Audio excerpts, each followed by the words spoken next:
Look what they did again.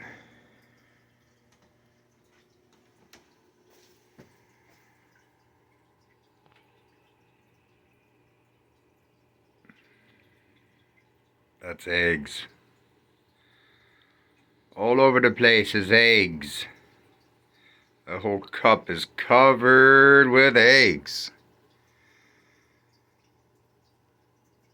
And they piled sand. Hold on, let me back up. Back up. They piled sand right there? That's crazy. How are the plecos? They alive?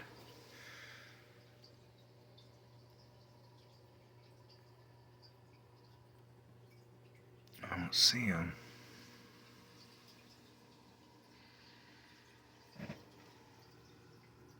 No, never mind. I found them.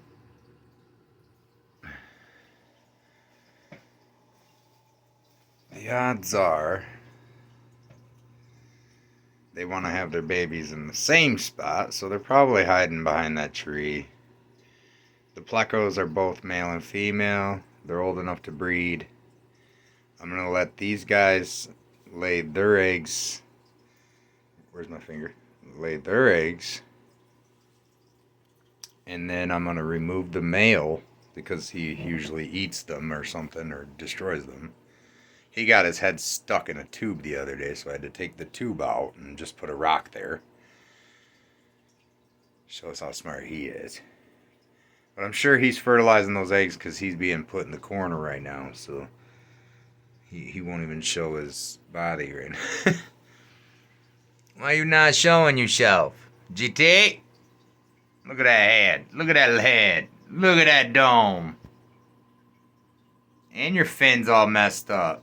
Yeah, go in the tube again. I had to literally break his fin backwards and then pull him out of the tube.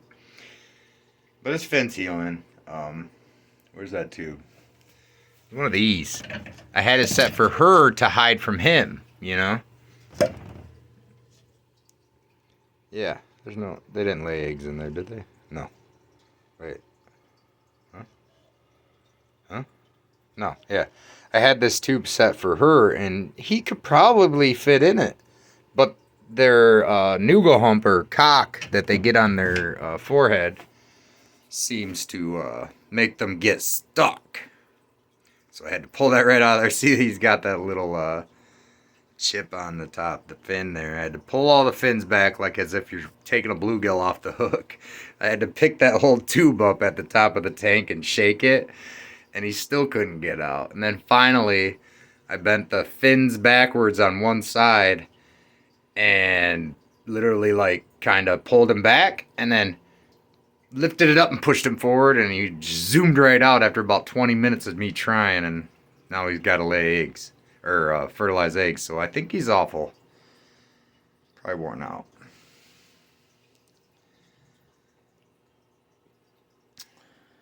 Looks like this tank's doing pretty good, though.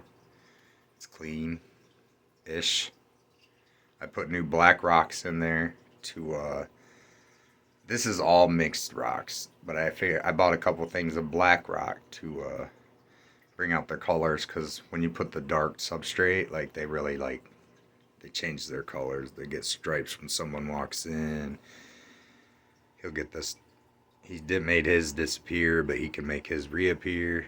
He's not stressed, otherwise he'd look like her with the black dot on her cheeks, on her sides. It's crazy how they can just, the South American fish can just change color. It's nuts. It's one thing I noticed over the years. And I also noticed that they're more productive to lay eggs if you dance in front of the tank and if you add a Michigan sandstone. They love that stuff. It's smooth. They can rub their butt on it. Her lips all torn up though, like she's been making him breed. I think it's so funny. I'm about to start calling her Scarface because she's had that cut in her fin since she was little. And this is like year 6. So their lifespan's almost up, especially for him. He's a pet smart fish. Or wait, no, she's the pet smart fish. He's the one that I bred here in the house. From a little minnow to a big guy who ended up breeding in this tank for 5 years. And he's fertile. It's crazy. Born in Michigan waters. Straight out the well. I don't put anything in the water. It does have a lot of PFAS in it, but almost every time I put the creatures, they love the well water. Probably worse in South America than it is here, though. I mean, let's be real. And then in cities, there's fluoride, and so they flourish in here. I'll leave them back. I'll go back to letting them do their thing. Probably gonna throw a couple.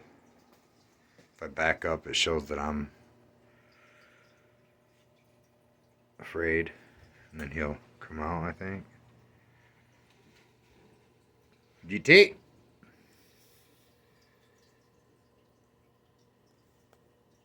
GT. Yeah, she's protecting those eggs for sure. She's laying more, it looks like. Fanning them. Keeping them from him. And probably the little plecos. She's gonna go bite him and make him fertilize more. Here he comes.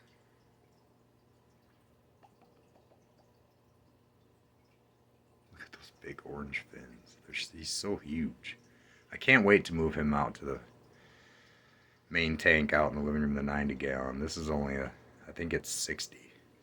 I measured it 100 times, and it doesn't match up with a 55. It's a little bit taller. You can see that right there on the sides. It's way taller than a 55. The 55 gallons I had were all shorter than that, and you could fit 2 of them on a shelf, but that's way too tall. But yeah, they're doing good. They're laying eggs. I'm going to let them lay them eggs, separate the male, put them out in the large tank, get rid of the large plecos, donate them, eradicate them, whatever I have to do, because all they're doing is pooping and eating every single food that the fish need. I'll show you that. Just go out here for that. Look straight out into that. The tank is dark. I've made it dark. That's for a reason, though. You see him? Polly! He's about the same size as GT, except for he's a parrotfish, a true Brazilian parrot cichlid. His mouth is huge, but he just fights with the pleco all day. These things are freaking nuts. As soon as the bass died, this pleco turned into a monster. I do believe he killed the bass. Right there he is. Alright, hold up. Let's make this normal-ish. Come on. Just 0.1. Alright. Look how fat his belly is. I'll just turn on the light. Bam! You lit up, bruh. You on the spot. Yeah, look how fat he is, dude. Like, he's eating everything in the tank, and Paulie has no food, and he just keeps pointing him out like, kill this bastard. See, he's even right here like, get him out. Because what happens is his poop is everywhere. And it's just destroying the tank quality, because there's a lot of wood in here now. I moved all the wood out here to get ready to move the plecos, everything out here to one tank. And, yeah. It's time for the pleco to go.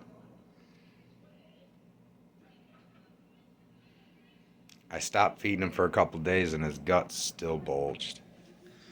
Wonder if I can get a shot of that. Yeah, look how big that gut is. He's just like a turd, a fat turd. You turn too mean too quick, mister.